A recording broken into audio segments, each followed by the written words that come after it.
personal lives or in our broad national political life, truth is not always pleasant. It's not always something you are happy to hear.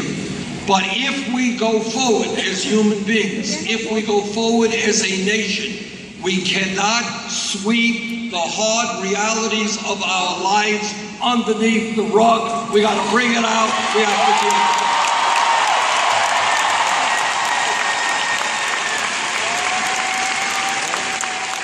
And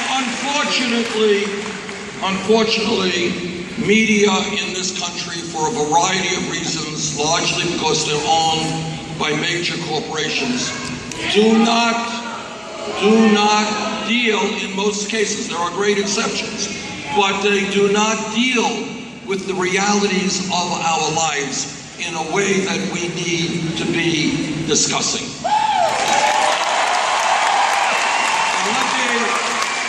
Let me just give you a few examples of what I mean and making it really relevant to life here in West Virginia. And I've been all over this country.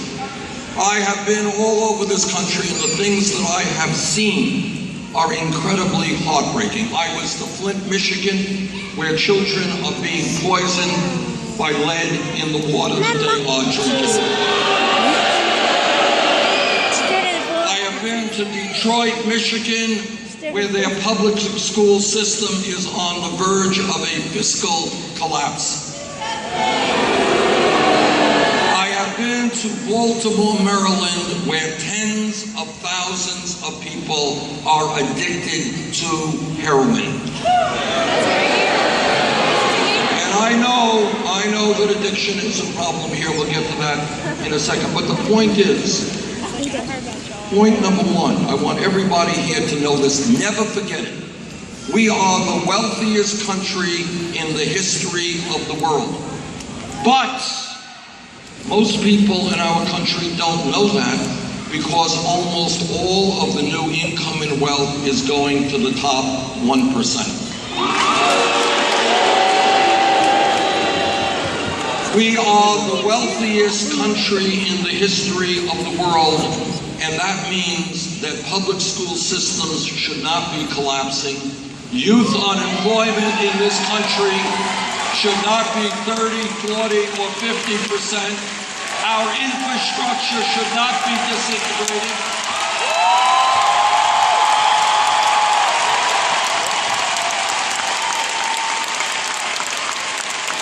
So we as a people have got to ask some very hard questions and then have the guts to take on some very powerful people.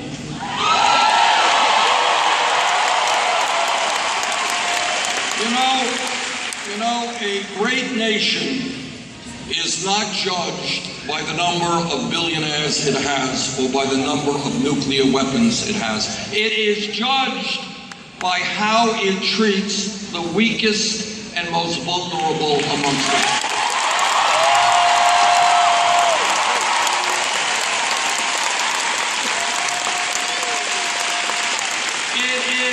It is not acceptable to me that in America we have the highest rate of childhood poverty of almost any major country on earth. That is not the way we should be treating the young people of this country.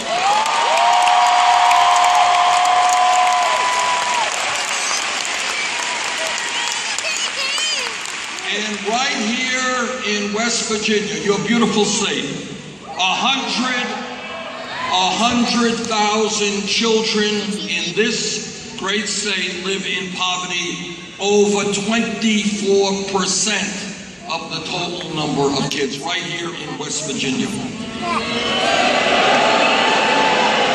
When we talk about employment, officially, quote unquote, unemployment in America is supposed to be 5%, but you know that that is not the case. Real unemployment is much, much higher than that. In fact, right here in West Virginia, This state has the lowest labor force participation rate in the country. In fact, only 54% of the working age population in this state has a job. Poverty sucks! When we talk about the grotesque levels, and I talk about this a lot, when I talk about the grotesque levels of income and wealth inequality, West Virginia is almost at the top of that list.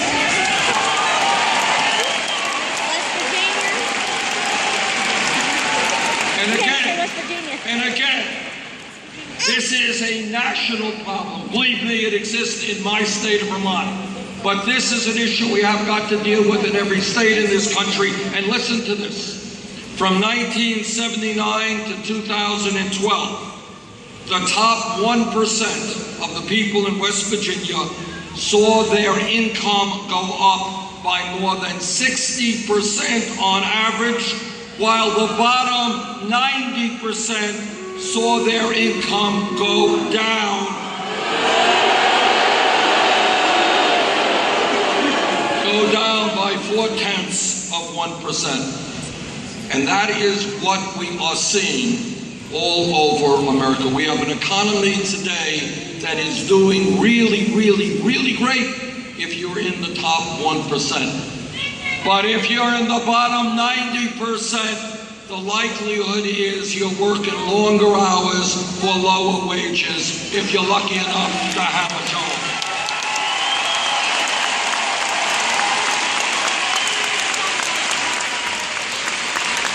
And I want everybody here to know this is not just, I'm using West Virginia statistics tonight because I'm here. This is a national issue. And that is why together we are going to create an economy that works for all of our people, not just the people on top.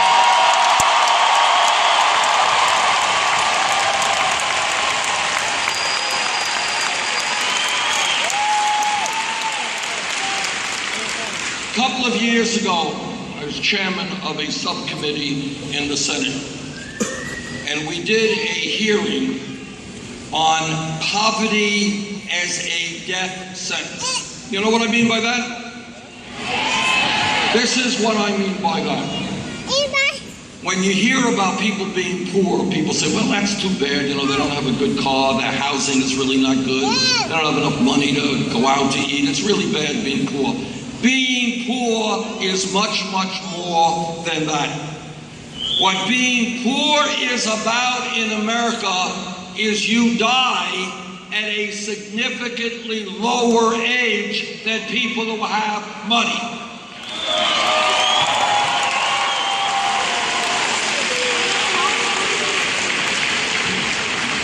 McDowell County here in West Virginia is one of the poorest counties in the United States of America, the United States of America being the richest country in the history of the world. In McDowell County, 77% of the children under 18 are living in poverty in the United States of America. In McDowell County, men can only expect to live until the age of 63. Now I want you to think about this. Again, being poor means it's not just you don't have a big flat screen TV or a fancy car.